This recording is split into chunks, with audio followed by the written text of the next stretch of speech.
আমি এখন দেখাবো EEE 241 ল্যাব কোর্সের ল্যাব 6 এর সিমুলেশন, যেটা হচ্ছে RLC resonance, bandwidth and quality factor. তো আমি ফার্স্ট সার্কিটটা বিল্ড করব। এটার জন্য আমি এই পাওয়ার সোর্স থেকে এই সিগন্যাল ভোল্টেজ সোর্স নিব, এখান থেকে এসি ভোল্টেজ। অ্যান্ড সেকেন্ড হচ্ছে আমি পাওয়ার সোর্স থেকে ডিসি পাওয়ার, সরি, এখান থেকে গ্রাউন্ডটা নিব একটা।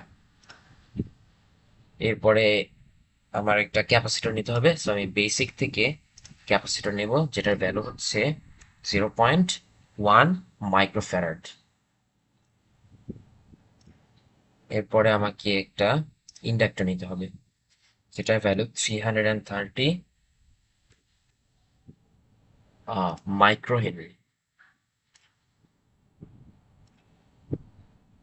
আর একটা রেজিস্টর নেওয়া লাগবে, যেটার ভ্যালু হচ্ছে 100 ওহমস। কন্ট্রোল আর দিয়ে রোটেট করে নেব। এখন আমি ওয়্যারগুলো বিল্ড করব।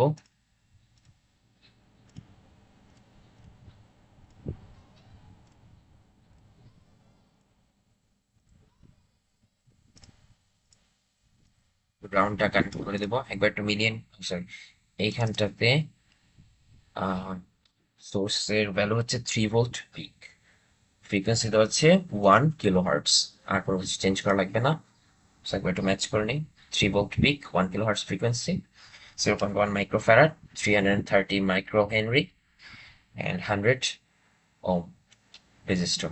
সো এই সার্কিটটাকে আমি কপি করে দেবো কন্ট্রোল সি দিয়ে। এরপর আমি এটাকে কন্ট্রোল ভি দিয়ে পেস্ট করব।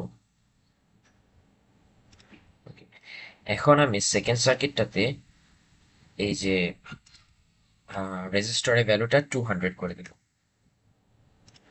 আর কোনো কিছু চেঞ্জ নেই। এখন আমি যে ইন্টারেক্টিভে প্রেস করব, এখান থেকে এসি সুইপটা নেব। এখানে 1 হার্টজ থেকে শুরু হবে, শেষ হবে 1 মেগা হার্টজ। এটা ডিকেডে থাকবে, number of points per decade এটা হবে 2000। ভার্টিক্যাল স্কেল এটা হবে লিনিয়ার। এখানের কাজ শেষ। এরপর আমি যাব আউটপুট দেখার জন্য। সো আমি আউটপুট দেখব ফার্স্ট সার্কিট অ্যান্ড সেকেন্ড সার্কিটে। এটার জন্য হচ্ছে, এই জায়গাটা একটু দেখা যাচ্ছে না, সার্কিটটা দেখাই। এই যে, এটা হচ্ছে আমার 3 অ্যান্ড এটা হচ্ছে 6। সো আমি V3 অ্যান্ড V6 এর জন্য দেখব।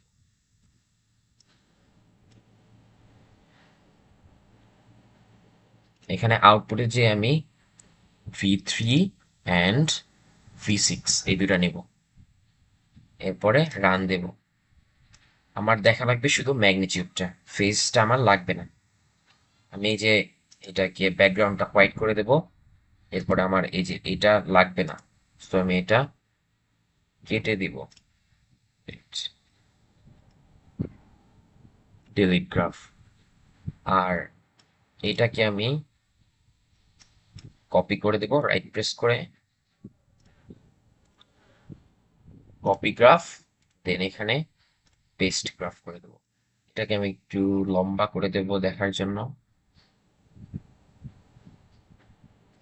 এখান থেকে ফার্স্টের ক্ষেত্রে একটা রাখলাম, সেকেন্ড অফ রাখলাম, এখান থেকে ফার্স্ট অফ করে সেকেন্ডটা রাখলাম।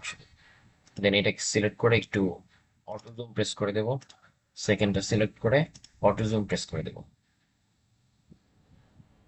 এইটাই আমার হচ্ছে সিমুলেশনটা, যে একটা একটু চিকন হবে আর একটা একটু মোটা হবে। তো এই পেজে একটা স্ক্রিনশট দেওয়া আছে, দিতে হবে। Thank you.